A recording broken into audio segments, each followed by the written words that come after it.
234ನೇ ಶ್ಲೋಕ. ಸ ವಾ ಇದಂ ವಿಶ್ವಮಮೋಘಲೀಲಃ ಸೃಜತ್ಯವತ್ಯತ್ತಿ ನ ಸಜ್ಜತೇऽಸ್ಮಿನ್ ಭೂತೇಷು ಚಾಂತರಹಿತ ಆತ್ಮತಂತ್ರಃ ಷಾಡ್ವರ್ಗಿಕಂ ಜಿಘ್ರತಿ ಷಡ್ಗುಣೇಶಃ. ಸಹ ವೈ, ವೈ ಅಂತ ಬಿಡಿಸ್ಕೊಳ್ಬೇಕು. ವಾಂತಾದೇಶ ಸಂಧಿಯಾಗಿ ಯಕಾರ ಲೋಪವಾಗಿ ವಾ ಅಂತ ನಮಗೆ ಕಾಣಿಸುತ್ತಷ್ಟೆ. ಸಂಧಿ ಬಿಡಿಸುವಾಗ ವೈ ಅಂತ ಬಿಡಿಸ್ಕೊಳ್ಬೇಕು.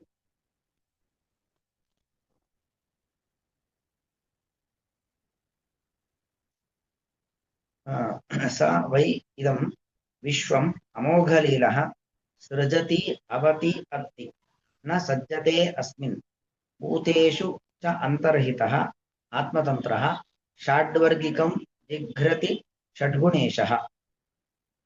ಶುಕಾಚಾರ್ಯರು ಅದು ಸೂತ ಪುರಾಣಿಕರು ಶೌನಕಾದಿಗಳನ್ನು ಕುರಿತು ಪರಮಾತ್ಮನ ಮಹತ್ವವನ್ನ ಹೇಳತಕ್ಕಂಥ ಮಾತು. ಆ ಭಗವಂತ ಅವನು ಅಮೋಘ ಲೀಲ ಅಂದ್ರೆ, ಲೀಲೆ ಅಂದ್ರೇನು? ಕ್ರೀಡೆ, ಆಟ. ಭಗವಂತನ ಲೀಲೆ ಎಂಬುವಂಥದ್ದು ಅದು ಮೋಘ ಅಲ್ಲ. ಮೋಘ ಅಂದ್ರೆ ವ್ಯರ್ಥ. ನಮ್ಮ ಕ್ರೀಡೆಗಳೆಲ್ಲವೂ ಕೂಡ ಅದು ವ್ಯರ್ಥವಾಗಿ ನಡೆಯುವಂಥದ್ದು. ಅಂದ್ರೆ ಭಗವಂತನ ಕ್ರೀಡೆ, ಭಗವಂತನ ಕ್ರೀಡೆ ಅಂದ್ರೆ ಏನೋ ಜಗತ್ತಿನ ಸೃಷ್ಟಿ ಸ್ಥಿತಿ ಲಯವನ್ನ ಮಾಡುವುದೇ ಭಗವಂತನಿಗೆ ಒಂದೇ ಕ್ರೀಡೆ. ಇದು ಬಹಳ ಸಾರ್ಥಕವಾದದ್ದು, ಕಿಂಚಿತ್ತೂ ವೈಯರ್ಥ್ಯ ಎಂಬುದಿಲ್ಲ, ವ್ಯರ್ಥವಾದದ್ದು ಏನೂ ಇಲ್ಲ. ಅಮೋಘ ಲೀಲ, ಸತ್ಯವಾದಂತ. ಯಾಕಂದ್ರೆ ಎಷ್ಟೋ ಜನ ಜಗತ್ತನ್ನ ಸುಳ್ಳು ಅಂತ ಹೇಳ್ತಾರೆ, ಜಗತ್ತೇ ಇಲ್ಲ ಅಂತ ಹೇಳ್ತಾರೆ, ಅಥವಾ ಜಗತ್ತನ್ನ ಪ್ರಾತಿಭಾಸಿಕ ಅಂತ ಕೆಲವರು ಹೇಳ್ತಾರೆ. ಪ್ರಾತಿಭಾಸಿಕ ಅಂದ್ರೆ ಏನು ಅಂದ್ರೆ ಕಾಣುವಾಗ ಮಾತ್ರ ಇದೆ, ವಸ್ತುತಃ ಜಗತ್ತಿಲ್ಲವೇ ಇಲ್ಲ, ಸುಮ್ಮನೆ ಇದ್ದಂತೆ ಕಾಣುತ್ತೆ, ಹೀಗೆಲ್ಲ ಹೇಳುವಂತ ಒಂದಷ್ಟು ವಾದಿಗಳಿದ್ದಾರೆ. ಅದಕ್ಕೋಸ್ಕರವಾಗಿ ಹೇಳುವಂಥದ್ದು, ಈ ಜಗತ್ತೇನಿದೆ ಅದು ಸತ್ಯವಾದದ್ದು, ಯಥಾರ್ಥವಾದದ್ದು, ಅಮೋಘ. ಜಗತ್ತು ಅಮೋಘ, ಸತ್ಯ. ಮತ್ತು ಈ ಜಗತ್ತನ್ನ ನಿರ್ಮಾಣ ಮಾಡುವಂತ ಭಗವಂತನ ಒಂದು ಕ್ರಿಯೆ ಏನಿದೆ ಅದು ಕೂಡ ಅಮೋಘ, ಅದು ವ್ಯರ್ಥವಾದದ್ದಲ್ಲ. ಸತ್ಯವಾದ ಲೀಲೆಗಳನ್ನು ನಡೆಸುವವನು ಭಗವಂತ. ಅಂತಹ ಭಗವಂತ ಸೃಜತಿ ಅವತಿ ಅತ್ತಿಚ. ಭಗವಂತ ಜಗತ್ತನ್ನ ಸೃಜತಿ, ಸೃಜ ವಿಸರ್ಗೆ, ಸೃಷ್ಟಿಯನ್ನ ಮಾಡ್ತಾನೆ. ಭಗವಂತ ಜಗತ್ತನ್ನೇನ್ ಮಾಡ್ತಾನೆ? ಸೃಷ್ಟಿ ಮಾಡ್ತಾನೆ. ಅಷ್ಟು ಮಾಡ್ತಾ ಅಲ್ಲ, ಅವತಿ. ಅವತಿ ಅಂದ್ರೆ ರಕ್ಷಣೆಯನ್ನ ಮಾಡ್ತಾನೆ. ಕೊನೆಗೆ ಅತ್ತಿ ಅಂದ್ರೆ ಭಕ್ಷಣೆ, ತಿನ್ನುತ್ತಾನೆ. ಹೀಗೆ ಸೃಜ ವಿಸರ್ಗೆ, ಮೊದಲು ಸೃಜತಿ, ಅವತಿ ಅವರಕ್ಷಣೆ, ಮೂರನೇದು ಅತ್ತಿ ಭಕ್ಷಣೆ. ಸೃಷ್ಟಿಯನ್ನ ಮಾಡುವವನು, ಪಾಲನೆಯನ್ನ ಮಾಡುವವನು, ಕೊನೆಗೆ ಸಂಹಾರವನ್ನ ಮಾಡುವವನು, ಎಲ್ಲವನ್ನೂ ಕೂಡ ಮಾಡುವವನು ಆ ಭಗವಂತನೇ ಆಗಿದ್ದಾನೆ. ಹೊರತು ಮತ್ತೆ ಬೇರೆ ಯಾವುದೇ ದೇವತೆಗಳಲ್ಲ. ಅದು ಆ ಭಗವಂತನೇ ಅಂತ ಅರ್ಥ. ವೈ ಅನ್ನೋದು ಆ ಸಹ ವೈ ಅನ್ನೋದು ಅರ್ಥ ಅಂದ್ರೆ ಭಗವಂತನೇ ಜಗತ್ತಿನ ಸೃಷ್ಟಿ ಸ್ಥಿತಿ ದಯಾದಿಗಳನ್ನು ಮಾಡುವಂತವನು. ಯಾಕಂದ್ರೆ ಅನೇಕ ಪುರಾಣಗಳಲ್ಲಿ ಬ್ರಹ್ಮದೇವರು ಸೃಷ್ಟಿ ಮಾಡುವವರು, ವಿಷ್ಣು ಪಾಲನೆ ಮಾಡುವವನು, ರುದ್ರದೇವರು ಸಂಹಾರ ಮಾಡುವವರು ಎಂಬುದಾಗೆಲ್ಲ ಬರುತ್ತೆ. ಆದರೆ ಬ್ರಹ್ಮರೂಪವಸು, ಬ್ರಹ್ಮದಲ್ಲಿ ಬ್ರಹ್ಮನ ರೂಪದಿಂದ ಇದ್ದು, ರುದ್ರನಲ್ಲಿ ರುದ್ರಾಂತರ್ಯಾಮಿಯಾಗಿ ರುದ್ರ ರೂಪದಿಂದ ಇದ್ದು, ಈ ಸೃಷ್ಟಿಯನ್ನ ಮಾಡುವವನು, ಸಂಹಾರವನ್ನ ಮಾಡುವವನು ಭಗವಂತನೇ. ಇನ್ನು ಸ್ಥಿತಿ ಮಾಡುವವನು, ಪಾಲನೆ ಮಾಡುವವನಂತೂ ಭಗವಂತ ಅನ್ನೋದು ಪ್ರಸಿದ್ಧ, ಅದರ ಬಗ್ಗೆ ವಿವಾದ ಇಲ್ಲವೇ ಇಲ್ಲ. ಬ್ರಹ್ಮನಲ್ಲಿ ಬ್ರಹ್ಮನ ನಿಯಾಮಕನಾಗಿ, ರುದ್ರನಲ್ಲಿ ರುದ್ರನ ನಿಯಾಮಕನಾಗಿ ಇದ್ದು ಜಗತ್ತನ್ನ ಸೃಷ್ಟಿ ಸ್ಥಿತಿ ಲಯ ಮಾಡುವನು ಅದು ಭಗವಂತನೇ ಹೊರತು ಬೇರೆ ಯಾರು ಅಲ್ಲ. ಹಾಗಾದ್ರೆ ಒಬ್ಬ ಕುಂಬಾರ ಮಡಿಕೆಯನ್ನ ಮಾಡ್ತಾನೆ, ಆ ಮಡಿಕೆ ಮಾಡುವ ಒಂದು ಕರ್ತೃತ್ವ ಅವನಲ್ಲಿ ಬಂತು. ಆ ಮಡಿಕೆ ಮಾಡಬೇಕಾದ್ರೆ ಅವನಲ್ಲಿ ಆ ಮಡಿಕೆ ದೇವರ ಅಭಿಷೇಕಕ್ಕೆ ಬಳಸುವುದಾಗಿರಬಹುದು, ಆದರೂ ಕೂಡ ಅದು ಎಷ್ಟೇ ಒಳ್ಳೆಯ ಕಾರ್ಯಕ್ಕೆ ಬಳಸ್ಲಿ ಅಥವಾ ಮತ್ತೆ ಯಾವುದೇ ರೀತಿಯಾಗಿರತಕ್ಕಂತಹ ಕೆಲಸಕ್ಕೆ ಬಳಸ್ಲಿ, ಅವನಿಗೆ ಅದು ಏನಕ್ಕೆ ಬಳಸ್ತಾರೆ ಅನ್ನೋದು ಮುಖ್ಯವಾಗುವುದಿಲ್ಲ. ಅದರಿಂದ ನನಗೆಷ್ಟು ಲಾಭ, ನನಗೇನು ದುಡ್ಡು ಸಿಗತ್ತೆ, ನನ್ನ ಜೀವನ ಕಾಲದಿಂದ ಏನು ಉಪಾಯ ಅನ್ನೋದ್ರ ಬಗ್ಗೆ ಅವನಿಗೆ ಫಲದ ಬಗ್ಗೆ ಅಪೇಕ್ಷೆ ಇರುತ್ತೆ. ಆದ್ರೆ ಭಗವಂತ ಜಗತ್ತಿನ ಸೃಷ್ಟಿ ಮಾಡಬೇಕಾದ್ರೆ ಹಾಗೆ ಈ ಜಗತ್ತನ್ನ ಸೃಷ್ಟಿ ಮಾಡುವುದರಿಂದ ನನಗೇನು ಲಾಭ, ಈ ಲಾಭದ ಬಗ್ಗೆ ಅಥವಾ ನನಗದು ಯಾವ ತರ ಸಾರ್ಥಕವಾಗತ್ತೆ, ಇದು ಯಾವುದರ ಬಗ್ಗೆ ಭಗವಂತನಿಗೆ ಚಿಂತನೆಗಳಿಲ್ಲ. ಹಾಗಾಗಿ ನಸಜ್ಜತೆ, ನಾವೆಲ್ಲ ಮಾಡುವಂತ ಕರ್ಮ ಇದೆಯಲ್ಲ, ನಮಗೆ ಕರ್ಮದ ಲೇಪ ಎಂಬುವಂಥದ್ದು ಇದೆ. ಆದ್ರೆ ಭಗವಂತನಿಗಾಗಬೇಕಾದ್ರೆ ಕರ್ಮ ಲೇಪ ಎಂಬುವಂಥದ್ದು ಇಲ್ಲ. ಹಾಗಾಗಿ ನಸಜ್ಜತೆ, ಭಗವಂತ ಈ ಜಗತ್ತಿನ ಸೃಷ್ಟಿ ಸ್ಥಿತಿಗಳನ್ನ ಮಾಡುವವನಾದರೂ ಕೂಡ ಈ ಜಗತ್ತಿನ ಸೃಷ್ಟಿ ಸ್ಥಿತಿ ಲಯ ರೂಪವಾಗಿರತಕ್ಕಂಥ ಕರ್ಮ ಎಂಬುವಂಥದ್ದು ಭಗವಂತನಿಗೆ ಇಲ್ಲ. ಹಾಗಾಗಿ ಲೌಕಿಕ ಕರ್ತೃಗಳು ನಾವೆಲ್ಲ ಒಂದೊಂದು ರೀತಿಯಾಗಿರ್ತಕ್ಕಂಥ ಕರ್ತೃಗಳಾಗಿರ್ತೇವೆ. ನಾವು ಯಾವುದೇ ಕೆಲಸವನ್ನ ಮಾಡಿ ಕರ್ತ ಅಂತ ಅನ್ನಿಸ್ಕೊಳ್ಳೋದ್ರಿಂದಾಗಿ ನಮಗೇನಾಗತ್ತೆ, ಅದರಿಂದ ಪುಣ್ಯ ಪಾಪಗಳ ಲೇಪ ಎಂಬುದಿರುತ್ತೆ. ಪುಣ್ಯ ಪಾಪಗಳ ಲೇಪ ಅಂತ ಇರುತ್ತೆ. ಆದ್ರೆ ಭಗವಂತನಿಗಾಗಬೇಕಾದ್ರೆ ಪುಣ್ಯ ಪಾಪಗಳ ಲೇಪ ಎಂಬುದು ಇರೋದಿಲ್ಲ. ನ ಸಜ್ಜತೆ ಅಸ್ಮಿನ್ನ, ಭಗವಂತ ಅದರೊಳಗಡೆ ಅಂಟಿಕೊಳ್ಳುವುದಿಲ್ಲ. ಅಂಟಿಕೊಳ್ಳುವುದಿಲ್ಲ ಅಂದ್ರೆ ಆ ಫಲಾಸಕ್ತಿ, ಫಲದ ವ್ಯಾಮೋಹನ ಭಗವಂತನಿಗಿಲ್ಲ, ಫಲದ ಆಸಕ್ತಿಯೂ ಇಲ್ಲ, ಫಲದಿಂದ ನನಗೇನಾದ್ರೂ ಬರಬೇಕು ಎಂಬತಕ್ಕಂಥ ಅಪೇಕ್ಷೆಗಳು ಕೂಡ ಇಲ್ಲ. ನ ಸಜ್ಜತೆ ಅಸ್ಮಿನ್ನ ಭೂತೇಶು ಚಾಂತರ್ರಹಿತ ಆತ್ಮತಂತ್ರ. ಮತ್ತು ಭಗವಂತ ಬರೀ ಸೃಷ್ಟಿ ಮಾಡೋದು ಮಾತ್ರ ಅಲ್ಲ. ಈಗ ನೋಡಿ, ಒಬ್ಬ ಕುಂಬಾರ ಏನ್ ಮಾಡ್ತಾನೆ, ಒಂದು ಮಡಕೆ ಮಾಡ್ತಾನೆ. ಮಡಕೆ ಒಳಗಡೆ ಕೂತ್ಕೊಳ್ಲಿಕ್ಕಾಗತ್ತ ಅವನಿಗೆ? ಇಲ್ಲ. ತಂದೆ ತಾಯಿಂದರು ಒಂದು ಮಗುವಿನ ಹುಟ್ಟುವಿಕೆಗೆ ಕಾರಣರಾಗ್ತಾರೆ. ಮಗುವಿನ ಒಳಗಡೆ ಕೂತು ಕೆಲಸ ಮಾಡ್ಲಿಕ್ಕಾಗತ್ತ ಅವರಿಗೆ? ಇಲ್ಲ. ಆದ್ರೆ ಭಗವಂತ ಹಾಗಲ್ಲ. ಭೂತೇಶು ಚ ಅಂತರ್ಹಿತ, ಎಲ್ಲಾ ಭೂತಗಳಲ್ಲೂ ಕೂಡ, ಭೂತಗಳು ಅಂದ್ರೆ ಅರ್ಥ ಏನು? ಈ ಹುಟ್ಟುವಂತ ವ್ಯಕ್ತಿಗಳು, ಹುಟ್ಟುವಂತ ವಸ್ತುಗಳು ಅಷ್ಟ ಇದು ಒಂದರ್ಥ. ಇನ್ನೊಂದರ್ಥ, ಇಡೀ ಜಗತ್ತು ನಿರ್ಮಾಣವಾದದ್ದು ಯಾವುದರಿಂದ? ಪಂಚಭೂತಗಳಿಂದ. ಮೊದಲು ಮಹತ್ತತ್ವ, ಮಹತ್ತತ್ವದಿಂದಾಗಿ ಅಹಂಕಾರ ತತ್ವ, ಅಹಂಕಾರ ತತ್ವಗಳಿಂದಾಗಿ ಪಂಚಭೂತಗಳು, ಪಂಚಭೂತಗಳಿಂದಾಗಿ ಜಗತ್ತು ನಿರ್ಮಾಣವಾಗತ್ತೆ. ಹಾಗಾಗಿ ಜಗತ್ತೆಂಬುವಂಥದ್ದು ಪಾಂಚಭೌತಿಕವಾದದ್ದು. ಹೇಗೆ ನಮ್ಮ ದೇಹ ಪಾಂಚಭೌತಿಕವೋ ಹಾಗೆ ಈ ಜಗತ್ತು ಕೂಡ ಪಂಚಭೂತಗಳಿಂದ ನಿರ್ಮಾಣವಾಗಿರುವಂಥದ್ದು. ಅದು ನಮ್ಮ ದೇಹ ಇರಬಹುದು, ನಮ್ಮ ಈ ಮನೆ ಇರಬಹುದು, ಎಲ್ಲವೂ ಪಂಚಭೂತಗಳಿಂದ ನಿರ್ಮಾಣವಾಗಿರುವಂಥದ್ದು. ಪ್ರತಿಯೊಂದು ಪ್ರಾಣಿ ಪಕ್ಷಿ ಮರಗಿಡ ಬಳ್ಳಿಗಳೆಲ್ಲವೂ ಕೂಡ ಪಂಚಭೂತಗಳಿಂದ ನಿರ್ಮಾಣವಾಗಿರುವಂಥದ್ದು. ಪಂಚಭೂತಗಳಲ್ಲೂ ಕೂಡ ಭಗವಂತ ಏನಾಗಿದ್ದಾನೆ? ಅಂತರ್ಹಿತ. ಆ ಪ್ರತಿಯೊಂದು ದೇಹದ ಶರೀರದ ಒಳಗಡೆ ಭಗವಂತ ಏನಾಗಿದ್ದಾನೆ? ಅಂತರ್ಯಾಮಿಯಾಗಿ ಭಗವಂತ ಇದ್ದಾನೆ. ಹೀಗೆ ಅಂತರ್ಹಿತ ಆತ್ಮತಂತ್ರ, ಎಲ್ಲದರ ಒಳಗಡೆ ಇದ್ದವನಾಗಿ ಅವನು ಷಾಡ್ವರ್ಗಿಕಂ ಜಿಘ್ರತಿ. ಷಾಡ್ವರ್ಗಿಕ, 6ರ ಗುಂಪು. ಏನ್ 6ರ ಗುಂಪು? 5+1, 5+1 2 ಇಲ್ಲಿ. ಒಂದು ನಮ್ಮ ಜ್ಞಾನೇಂದ್ರಿಯಗಳು ಪ್ಲಸ್ ಮನಸ್ಸು. ಕಣ್ಣಿನಿಂದ ನೋಡ್ತೇವೆ, ಕಿವಿಯಿಂದ ಶಬ್ದ ಗ್ರಹಣೆ ಮಾಡ್ತೀವಿ, ಮೂಗಿನಿಂದ ಗಂಧ ಗ್ರಹಣೆ ಮಾಡ್ತೀವಿ, ಚರ್ಮದಿಂದ ಸ್ಪರ್ಶ ಗ್ರಹಣೆ ಮಾಡ್ತೇವೆ, ನಾಲಿಗೆಯಿಂದ ರುಚಿಯನ್ನ ಗ್ರಹಣೆ ಮಾಡ್ತೇವೆ. ಇದು ರೂಪರಸ ಗಂಧ ಸ್ಪರ್ಶಗಳ ಗ್ರಹಣ ಆಗಬೇಕು ಅಂತಾದ್ರೆ ಮನಸ್ಸಿನ ಜೊತೆಗೆ ಆ ನಮ್ಮ ಇಂದ್ರಿಯಕ್ಕೆ ಸಂಪರ್ಕ ಇರಬೇಕು. ಒಂದು ಉದಾಹರಣೆ ಕೊಡೋದಾದ್ರೆ, ಕಣ್ಣಿನಿಂದ ನಮ್ಗೆ ಬಣ್ಣದ ಜ್ಞಾನ ಬರಬೇಕು ಅಂತಾದ್ರೆ ಕಣ್ಣಿಗೂ ಮನಸ್ಸಿಗೂ ಸಂಪರ್ಕ ಇರಬೇಕು. ಇಲ್ಲ, ಕಣ್ಣು ಯಾವ ಬಣ್ಣವನ್ನ ನೋಡ್ತಾ ಇದ್ರು ಕೂಡ ಮನಸ್ಸೆಲ್ಲೋ ಇತ್ತು ಅಂತಾದ್ರೆ ಯಾವ ಬಣ್ಣವನ್ನು ನೋಡ್ತಾ ಇದ್ದೇನೆ ಅನ್ನೋದು ನಮ್ಮ ತಲೆಗೆ ಬರೋದೇ ಇಲ್ಲ. ಹಾಗಾಗಿ ಯಾವುದೇ ಇಂದ್ರಿಯದಿಂದ ಜ್ಞಾನ ಬರಬೇಕಾದ್ರೂ ಕೂಡ ಮನಸ್ಸು ಬೇಕು. ಹೀಗೆ 5 ಜ್ಞಾನೇಂದ್ರಿಯಗಳು ಪ್ಲಸ್ ಮನಸ್ಸು, ಇದು ಒಂದು ಷಾಡ್ವರ್ಗಿಕ 6ರ ಗುಂಪು. ಇನ್ನು 5 ಕರ್ಮೇಂದ್ರಿಯಗಳು, ನಮ್ಮ ಕೈ, ನಮ್ಮ ಕಾಲು, ನಾವು ಆಡುವಂತ ಮಾತು ಒಂದು ಕ್ರಿಯೆ ಅಲ್ವಾ, ಕರ್ಮವನ್ನ ಮಾಡುವಂಥದ್ದು ಕರ್ಮೇಂದ್ರಿಯ. ಹಾಗೂ ಗುದ ಮತ್ತು ಉಪಸ್ಥ, ಮಲಮೂತ್ರವನ್ನ ವಿಸರ್ಜನೆ ಮಾಡತಕ್ಕಂಥ ದ್ವಾರಗಳು. ಈ 5 ಇಂದ್ರಿಯಗಳು ಮತ್ತು ಮನಸ್ಸಿಗೂ ಸಂಪರ್ಕ ಬೇಕು. ಇಲ್ಲದೆ ಹೋದ್ರೆ ಯಾವುದೇ ರೀತಿಯಾಗಿರ್ತಕ್ಕಂಥ ಪ್ರಕ್ರಿಯೆಗಳನ್ನ ನಾವು ವ್ಯವಸ್ಥಿತವಾಗಿ ಮಾಡ್ಲಿಕ್ಕೆ ಆಗೋದಿಲ್ಲ. ಹೀಗೆ 5 ಜ್ಞಾನೇಂದ್ರಿಯ ಪ್ಲಸ್ ಮನಸ್ಸು, 5 ಕರ್ಮೇಂದ್ರಿಯ ಪ್ಲಸ್ ಮನಸ್ಸು, ಇವುಗಳ ಮೂಲಕವಾಗಿ ಭಗವಂತ ಏನ್ ಮಾಡ್ತಾನೆ? ಜಿಘ್ರತಿ ಅಂದ್ರೆ ಹಿಂದೆ ಬಂತು ಸಾರಘಂ ಅಂತ, ಸಾರವನ್ನ ಭಗವಂತ ಏನ್ ಮಾಡ್ತಾನೆ? ಸ್ವೀಕಾರವನ್ನ ಮಾಡ್ತಾನೆ. ಹೊರತು ಅಲ್ಲಿ ದುಃಖಾದಿಗಳನ್ನ ಭಗವಂತ ಸ್ವೀಕಾರ ಮಾಡೋದಿಲ್ಲ. ಯಾಕಂದ್ರೆ ನಮಗೆ ಎಲ್ಲಾ ಬಣ್ಣವನ್ನ ನೋಡಿದ ಕೂಡಲೇ ಖುಷಿ ಆಗೋದಿಲ್ಲ. ಕೆಲವು ಬಣ್ಣಗಳನ್ನ ನೋಡಿದಾಗ ಖುಷಿಯೂ ಆಗತ್ತೆ, ಕೆಲವು ಬಣ್ಣಗಳಿಂದ ದುಃಖವೂ ಆಗತ್ತೆ. ಕೆಲವು ಪರಿಮಳ ಸುಖ ಕೊಟ್ರೆ ಕೆಲವು ಪರಿಮಳ ದುಃಖ ಕೊಡತ್ತೆ, ಕೆಲವು ಶಬ್ದ ಸುಖ ಕೊಟ್ರೆ ಕೆಲವು ಶಬ್ದ ದುಃಖ ಕೊಡತ್ತೆ.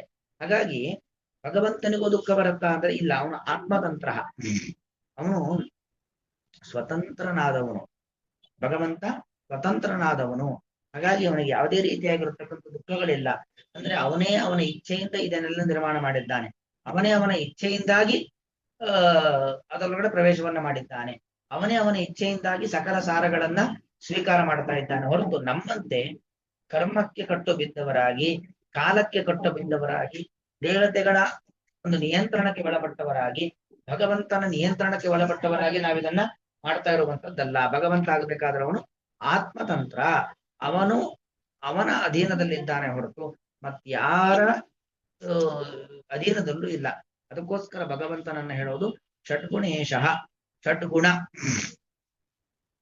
ಷಡ್ಗುಣಗಳು ಅಂತ ಹೇಳಿದ್ರೆ ಈ 6 ಇಂದ್ರಿಯಗಳಿಂದಾಗಿ ನಾವೇನೇನು ಸ್ವೀಕಾರ ಮಾಡ್ತೀವೋ ಅದೆಲ್ಲದಕ್ಕೂ ಒಡೆಯ ಸ್ವಾಮಿಯಾಗಿರತಕ್ಕಂಥವನು ಭಗವಂತ. ಷಡ್ಗುಣಗಳಿಗೆ ಈಶನಾಗಿದ್ದಾನೆ. 5 ಜ್ಞಾನೇಂದ್ರಿಯ ಪ್ಲಸ್ ಮನಸ್ಸು, 5 ಕರ್ಮೇಂದ್ರಿಯ ಪ್ಲಸ್ ಮನಸ್ಸು, ಇದೆಲ್ಲದರ ಸಂಪರ್ಕ ನಮಗಾಗ್ಲಿಕ್ಕೆ, ಅದರಿಂದ ನಮಗೆ ಸುಖ ದುಃಖಗಳಾಗ್ಲಿಕ್ಕೆ, ಅದನ್ನ ಕೊಡೋನು, ಅದನ್ನ ದೂರ ಮಾಡೋನು, ಇದೆಲ್ಲದಕ್ಕೂ ಒಡೆಯ ಯಾರು ಅಂತ ಕೇಳಿದ್ರೆ ಭಗವಂತನೇ ಆಗಿದ್ದಾನೆ. ಹಾಗಾಗಿ ಆ ಭಗವಂತನೇ ಈ ದೇಹ ಒಳಗಡೆ ಪ್ರವೇಶವನ್ನ ಮಾಡಿ ನಮಗೆ ಆ ಭಗವಂತ ಇದ್ದದ್ದರಿಂದ ಸುಖ ದುಃಖಾದಿಗಳು, ಹೊರತು ಸುಖವೂ ಇಲ್ಲ, ದುಃಖವೂ ಇಲ್ಲ, ಲಾಭವೂ ಇಲ್ಲ, ನಷ್ಟವೂ ಇಲ್ಲ, ಏನೂ ಇಲ್ಲ ಅಂತ ಆಗ್ತದೆ. ಭಗವಂತ ಇದ್ದದ್ರಿಂದ ನಮ್ಗೆಲ್ಲವೂ ಕೂಡ ಬರುತ್ತೆ. ಹೀಗೆ ಭಗವಂತ ದೇಹದ ಒಳಗಿದ್ದಾನೆ, ದೇಹವನ್ನ ಸೃಷ್ಟಿ ಮಾಡಿದ್ದಾನೆ. ಆದ್ರೂ ಕೂಡ ನಾವು ನಮ್ಮ ದೇಹದ ಮೂಲಕ ಮಾಡುವಂತ ಯಾವ ಕರ್ಮಗಳ ಲೇಪ ಎಂಬುವಂಥದ್ದು ಭಗವಂತನಿಗೆ ಇಲ್ಲ. ಅಥವಾ ನಮಗೆ ಅಂಟುವಂತಹ ಸುಖ ದುಃಖಾದಿಗಳೆಂಬುವಂಥದ್ದು ಅದು ಭಗವಂತನಿಗೆ ಅಂಟೋದಿಲ್ಲ ಎಂಬುವಂಥದ್ದು ಇದರ ಒಟ್ಟು ಅಭಿಪ್ರಾಯ. ವ್ಯಾಖ್ಯಾನವನ್ನು ನೋಡ್ಕೊಳ್ಳಿ. ನಾನು ಸ್ವಯಂ ಶರೀರಂ ನಿರ್ಮಾಯ ಸ್ವಶರೀರೇಣ ಜೀವಶರೀರಂ ಅಧಿಷ್ಠಾಯ ಸ್ವೀಯ ಇಂದ್ರಿಯೈ ಜೀವೇಂದ್ರಿಯಾಣಿ ಅಭಿವ್ಯಾಪ್ಯ ಸ್ವರೂಪ ವಿಷಯ ಸಾರೈ ವಿಷಯಾನ್ ಅಧಿಷ್ಠಾಯ ಭಗವತಾ ಕ್ರಿಯಮಾಣಃ ಭೋಗಃ ಸ್ವೀಯಂ ಅನ್ನಾದಿಕಂ ಗೃಹೀತ್ವ ಗತಾನಾಂ ಪರಗ್ರಹೇಶು ಭುಂಜತಾಂ ಬಾಲಕಾನಾಂ ಭೋಗಃ ಇವ ಭಾತಿ. ಭಗವಂತ ಏನ್ ಮಾಡ್ತಿದ್ದಾನೆ? ಸ್ವಯಂ ಶರೀರಂ ನಿರ್ಮಾಯ, ಈ ನಮ್ಮೆಲ್ಲರ ಶರೀರಗಳನ್ನ ಸೃಷ್ಟಿ ಮಾಡೋನು ಭಗವಂತ. ಅವನೇ ನಮ್ಮೆಲ್ಲರ ಶರೀರ ಸೃಷ್ಟಿ ಮಾಡ್ತಾನೆ, ನಿರ್ಮಾಣ ಮಾಡಿ. ಸ್ವಶರೀರೇಣ ಜೀವ ಶರೀರಂ ಅಧಿಷ್ಠಾಯ, ತನ್ನ ಶರೀರದ ಮೂಲಕವಾಗಿ, ಅಂದ್ರೆ ಭಗವಂತ ಅವನ ಜ್ಞಾನಾನಂದಮಯವಾದ ಶರೀರದ ಮೂಲಕವಾಗಿ ಜೀವನ ಶರೀರದ ಒಳಗಡೆ ಪ್ರವೇಶವನ್ನ ಮಾಡಿ ಜೀವ ಶರೀರಂ ಅಧಿಷ್ಠಾಯ ಸ್ವೀಯೈಹಿ ಇಂದ್ರಿಯೈಹಿ, ತನ್ನ ಇಂದ್ರಿಯಗಳ ಮೂಲಕವಾಗಿ ಜೀವೇಂದ್ರಿಯಾಣಿ ಅಭಿವ್ಯಾಪ್ಯ, ನಮ್ಮ ಜ್ಞಾನೇಂದ್ರಿಯ, ನಮ್ಮ ಕರ್ಮೇಂದ್ರಿಯ, ನಮ್ಮ ಮನಸ್ಸು ಇದೆಲ್ಲವನ್ನು ಕೂಡ ವ್ಯಾಪಿಸಿಕೊಂಡು, ಅಂದ್ರೆ ಇದೆಲ್ಲದರ ಸಂಪರ್ಕವನ್ನು ಹೊಂದಿ ಸ್ವರೂಪೈಹಿ ವಿಷಯ ಸಾರೈಹಿ ವಿಷಯಾನ್ ಅಧಿಷ್ಠಾಯ, ತನ್ನ ವಿವಿಧ ಸ್ವರೂಪಗಳ ಮೂಲಕವಾಗಿ ಆ ವಿಷಯಗಳು ರೂಪರಸಗಂಧ ಸ್ಪರ್ಶಾದಿ ವಿಷಯಗಳಿಗೆ ಭಗವಂತ ಅವುಗಳಿಗಿರ್ತಾನೆ. ಅಧಿಷ್ಠಾಯ, ಭಗವಂತ ಏನ್ ಮಾಡ್ತಾನೆ? ಎಲ್ಲ ಸಾರವನ್ನು ಸ್ವೀಕಾರ ಮಾಡ್ತಾನೆ ಅಂತ ಬಂತು. ಇದು ಭಗವಂತ ಅನುಭವಿಸುವ ಒಂದು ಭೋಗ, ಭಗವತಾ ಕ್ರಿಯಮಾಣ ಭೋಗ. ಅದು ಹೇಗಿದೆ ಅಂತ ಹೇಳಿದ್ರೆ, ಸ್ವೀಯಂ ಅನ್ನಾದಿಕಂ ಗೃಹೀತ್ವ, ತಮ್ಮದೇ ಮನೆಯ ಅನ್ನವನ್ನ ತೆಗೆದುಕೊಂಡು ಗತಾನಾಂ ಪರಗ್ರಹೇಶು ಭುಂಜತಾಂ ಬಾಲಕಾನಾಂ ಭೋಗ ಇವ, ಸುಮ್ಮನೆ ಒಂದು ಆಟಕ್ಕೋಸ್ಕರವಾಗಿ ನಮ್ಮದೇ ಮನೆಯ ಅನ್ನ ಅದನ್ನ ಹೋಗಿ ಪಕ್ಕದ ಮನೆಯಲ್ಲಿ ಕೂತು ತಿನ್ನುವಂತೆ ಭಗವಂತ ಅವನ ದೇಹದ ಮೂಲಕವಾಗಿ ಭೋಗಗಳನ್ನು ಅನುಭವಿಸಬಹುದಿತ್ತಲ್ಲ. ಅದ್ಯಾಕೆ ಅವನ ದೇಹದ ಮೂಲಕವಾಗಿ ಭೋಗವನ್ನ ಅನುಭವಿಸುವುದನ್ನು ಬಿಟ್ಟು ಈ ನಮ್ಮೆಲ್ಲರ ದೇಹದ ಒಳಗಡೆ ಪ್ರವೇಶವನ್ನ ಮಾಡಿ ನಮ್ಮೆಲ್ಲರ ದೇಹದಲ್ಲಿ ಅಧಿಷ್ಠಿತನಾಗಿ ಭೋಗವನ್ನ ಭೋಗಿಸ್ಬೇಕು ಅಂತ ಪ್ರಶ್ನೆ ಬರುತ್ತೆ. ಅದಕ್ಕೆ ಸತ್ಯಂ, ಹೌದು, ಮೇಲ್ನೋಟ ಹೀಗೆ ಅನ್ಸತ್ತೆ. ತಥಾಪಿ ಸ್ವಪ್ರಯೋಜನಾಭಾವೇನ ಸುಖ ಉದ್ರೇಕೇಣ ಇವ ಕ್ರಿಯಮಾಣತ್ವ ಸಾಮ್ಯಾತು ಪರಪ್ರಯೋಜನಮಪಿ ಸ್ವಪ್ರಯೋಜನವಿವ ಮನ್ವಾನೇನ ಪರಮ ದಯಾಳುನಾ ಭಗವತ ಸೃಷ್ಟ್ಯಾದೇಹ ಕ್ರಿಯಂತೆ. ಅದರಲ್ಲಿ ನೋಡಿ, ಅಲ್ಲಿ ಪಕ್ಕದ ಮನೆಗೆ ಹೋಗಿ ಒಂದು ಮಗು ಊಟ ಮಾಡ್ತು ಅಂದ್ರೆ ಅದ್ರ ಹೊಟ್ಟೆ ತುಂಬಲಿಕ್ಕೋಸ್ಕರ, ಹೊರತು ಪಕ್ಕದ ಮನೆಯವ್ರ ಹೊಟ್ಟೆ ತುಂಬಿಸ್ಲಿಕ್ಕೋಸ್ಕರ ಅಲ್ಲ. ಭಗವಂತ ಹಾಗಲ್ಲ, ಮತ್ತೊಂದು ಶರೀರದ ಒಳಗಡೆ ಪ್ರವೇಶವನ್ನ ಮಾಡಿ ಭೋಗಾದಿಗಳನ್ನ ಭೋಗಿಸ್ತಾನೆ ಅಂದ್ರೆ ಅದು ಆ ಜೀವಿಗೆ ಅನುಗ್ರಹ ಮಾಡ್ಲಿಕ್ಕೋಸ್ಕರವಾಗಿ, ಹೊರತು ತಾನು ಅದರಿಂದ ಹೊಟ್ಟೆ ತುಂಬಿಸ್ಕೊಳ್ಳಿಕ್ಕೋಸ್ಕರವಾಗಿ, ತಾನು ಅದರಿಂದ ಮಾನ ಮುಚ್ಕೊಳ್ಳಿಕ್ಕೋಸ್ಕರ ಅಂತ ಅಲ್ಲ. ಹಾಗ ತಥಾಪಿ ಸ್ವಪ್ರಯೋಜನ ಭಾವೇನ ಅಲ್ವಾ, ಬೇರೆಯವ್ರಿಗೆ ಆಗ್ಬೇಕಾದ್ರೆ ಸ್ವಪ್ರಯೋಜನ ಅಂತ ಇರುತ್ತೆ. ಆದ್ರೆ ಭಗವಂತನಿಗೆ ಸ್ವಪ್ರಯೋಜನವದಿಲ್ಲ. ಸ್ವಪ್ರಯೋಜನ ಭಾವೇನ ಸುಖ ಉದ್ರೇಕೇನ ಕ್ರಿಯಮಾಣತ್ವ ಸಾಮ್ಯಾತ್ ಪರಪ್ರಯೋಜನಮಪಿ, ನಮಗೆಲ್ಲ ಪ್ರಯೋಜನ ಇದೆ, ಪರಪ್ರಯೋಜನಮಪಿ ಸ್ವಪ್ರಯೋಜನಮಿವ ಮನ್ವಾನೇನ, ಮತ್ತೊಬ್ಬರಿಗೆ ಆಗುವಂತ ಪ್ರಯೋಜನವನ್ನೇ ನನ್ನ ಪ್ರಯೋಜನ ಅಂತ ಅನ್ಕೊಂಡು ಭಗವಂತ ಪರಮದಯಾಲು. ಯಾಕೆ ಮತ್ತೊಬ್ಬರ ಪ್ರಯೋಜನ ನನ್ನ ಪ್ರಯೋಜನ ಯಾಕೆ ದೇವರು ಅನ್ಕೊಳ್ತಾನೆ? ಪರಮದಯಾಲು, ಭಕ್ತರ ಮೇಲೆಗೆ ಇರತಕ್ಕಂಥ ಅನುಕಂಪೆ, ದಯೆ, ಅದರಿಂದಾಗಿ ಆ ಭಕ್ತರಿಗೆ ಅನುಗ್ರಹ ಆಗಬೇಕು ಅನ್ನೋ ಕಾರಣಕ್ಕೋಸ್ಕರ ಭಗವಂತಿಗೆ ಮಾಡ್ತಾನೆ. ಭಗವಂತನಿಂದಾಗಿ ಸೃತ್ಯಾದಯ ಕ್ರಿಯಂತೆ, ಸೃತ್ಯಾದಿಗಳು ಮಾಡಲ್ಪಡುತ್ತವೆ. ತಥಾಚ ಉಕ್ತಂ ಬ್ರಹ್ಮೋಪದೇಶ ಪ್ರಕರಣೆ ಇತ್ಯಭಿಪ್ರೇತ್ಯ, ಇದನ್ನೇ ಬ್ರಹ್ಮೋಪದೇಶ ಪ್ರಕರಣದಲ್ಲಿ ಹೇಳಿರುವಂತದ್ದು. ಅಥವಾ ಸಹ ಭಗವಾನ್ ವಿಶ್ವಂ ಸಮಸ್ತಂ, ಇದೆಲ್ಲವನ್ನು ಕೂಡ ಇದಂ ಜಗತ್ತು ಸೃಜತಿ ಅವತಿ ಅಂದ್ರೆ ರಕ್ಷತಿ ಅಂತ ಅರ್ಥ, ಅತ್ಯ ಅಂದ್ರೆ ಸಂಹರತಿ ಅಂತ ಅರ್ಥ. ಭೂತೇಶು ತನ್ನಿರ್ಮಿತೇಶು ಶರೀರೇಶು, ಪಂಚಭೂತಗಳಿಂದ ನಿರ್ಮಿತವಾದ ಶರೀರಗಳಲ್ಲಿ ಅಂತರ್ಹಿತ ಅಂತಸ್ತನ ಒಳಗೆ ಇದ್ದವನಾಗಿ ಷಡ್ಗುಣೇಶಃ ಮನಃಶ್ರೋತ್ರಾದಿ ಷಡಿಂದ್ರಿಯಾಣ ಈಶಃ ಅಧಿಷ್ಠಾತ ಸನ್ನ, ನಮ್ಮ ಮನಸ್ಸು ಮತ್ತು ಜ್ಞಾನೇಂದ್ರಿಯ ಕರ್ಮೇಂದ್ರಿಯ ಇದೆಲ್ಲದರ ಒಡೆಯನಾದವನಾಗಿ ಷಾಡ್ವರ್ಗಿಕಂ ಷಡ್ವರ್ಗ ಗತಂ ಅಂದ್ರೆ ಏನು, ಈ 6 ವಿಷಯ ಪದಾರ್ಥಗಳು ಅದನ್ನ ಜಿಘ್ರತಿ ಅನುಭವತಿ. ತಥಾಪಿ ಅಸ್ಮಿನ್ ಜಗತಿ, ಹಾಗಿದ್ರೂ ಕೂಡ ಆ ಭಗವಂತನಿಗೆ ಪ್ರಾಕೃತವಾದ ಜಗತ್ತಿನಲ್ಲಿ ಅವನಿಗೆ ಲೇಪ, ಜಗತ್ತಿನ ಕರ್ಮದ ಲೇಪ ನ ಸಜ್ಜತೆ, ಅವನಿಗೆ ಕರ್ಮದ ಲೇಪವಿಲ್ಲ. ತತ್ಕೃತೇನ ಪುಣ್ಯಪಾಪಾದಿನ ಲಿಪ್ತೋನ ಭವತಿ, ಈ ಒಬ್ಬ ವ್ಯಕ್ತಿ ಮಾಡುವಂತ ಪುಣ್ಯದ ಲೇಪವಾಗ್ಲಿ, ಒಬ್ಬ ವ್ಯಕ್ತಿ ಮಾಡತಕ್ಕಂಥ ಪಾಪದ ಲೇಪವಾಗ್ಲಿ ಅದು ಭಗವಂತನಿಗೆ ಇಲ್ಲ. ತಥಾಪಿ ಅಸ್ಮಿನ್ ಜಗತಿ ನ ಸಜ್ಜತೆ ತತ್ಕೃತೇನ ಪುಣ್ಯಪಾಪಾದಿನ ಲಿಪ್ತ, ಲಿಪ್ತ ಅಂದ್ರೆ ಲೇಪ, ಅಂಟುವಿಕೆ, ಕರ್ಮದ ಲೇಪ ಇಲ್ಲ ನ ಭವತಿ. ತತ್ರ ಹೇತು, ಯಾಕೆ ಭಗವಂತನ ಕರ್ಮದ ಲೇಪ ಇಲ್ಲ? ಸ್ವತಂತ್ರ, ಭಗವಂತ ಸರ್ವತಂತ್ರ ಸ್ವತಂತ್ರ, ಅವನೇ ಎಲ್ಲವನ್ನು ಸೃಷ್ಟಿ ಮಾಡಿದ್ದವನು, ಅವನೇ ಅವನ ಇಚ್ಛೆಯಿಂದ ಒಳಗೆ ಪ್ರವೇಶ ಮಾಡಿದವನು, ಅವನಿಗೆ ಯಾಕೆ ಕರ್ಮದ ಲೇಪ ಆಗತ್ತೆ? ಆಗೋದಿಲ್ಲ. ಏತತ್ ಸರ್ವಂ ಪ್ರಮಾಣ ಸಿದ್ಧಂ ಇತಿ ವೈ ಶಬ್ದೇನ ಆಚಟ್ಟೆ. ಸವಾ ಅಂತಿದೆ, ಸವೈ, ವೈ ಅಂದ್ರೆ ಇದೆಲ್ಲ ಪ್ರಮಾಣ ಸಿದ್ಧ, ಸುಮ್ಮನೆ ಖಪೋಲ ಕಲ್ಪಿತವಾಗಿ ಹೇಳೋದಲ್ಲ, ಪುರಾಣಾದಿಗಳಿಂದ ವೇದಾದಿಗಳಿಂದ ಸಿದ್ಧವಾಗಿರುವಂತ ವಿಚಾರ ಇದು. ಪೂರ್ಣಸ್ಯ ಸೃಷ್ಟ್ಯಾದಿನ ಪ್ರಯೋಜನಾಭಾವೇನ ವ್ಯರ್ಥ ಇಯಂ ಸೃಷ್ಟ್ಯಾದಿ ರೂಪ. ಭಗವಂತ ಪರಿಪೂರ್ಣ, ಪರಿಪೂರ್ಣನಾದಂತ ಭಗವಂತನಿಗೆ ಈ ಸೃಷ್ಟಿ ಇದೆಲ್ಲವೂ ಕೂಡ ವ್ಯರ್ಥ ಅಲ್ವಾ?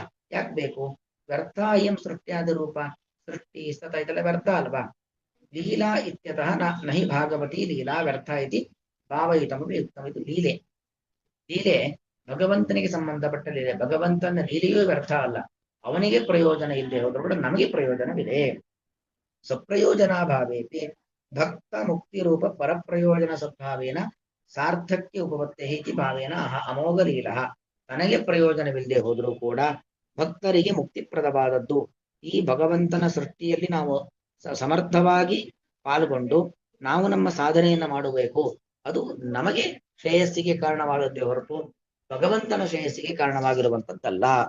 ಸಹ ಆ ಭಗವಂತನು ಅಮೋಘಲೀಲ, ಅಮೋಘಲೀಲ ವ್ಯರ್ಥವಲ್ಲದ ಅಥವಾ ವ್ಯರ್ಥವಲ್ಲದ ಕ್ರೀಡೆ ಉಳ್ಳಂತಹ ಸಹ ಆ ಭಗವಂತನು ಇದಂ ವಿಶ್ವಂ, ಈ ಎಲ್ಲಾ ಜಗತ್ತನ್ನು ಸೃಜತಿ ಸೃಷ್ಟಿ ಮಾಡುತ್ತಾನೆ, ಅವತಿ ಪಾಲನೆ ಮಾಡುತ್ತಾನೆ, ಅತ್ತಿ ರಕ್ಷಣೆ ಮಾಡುತ್ತಾನೆ.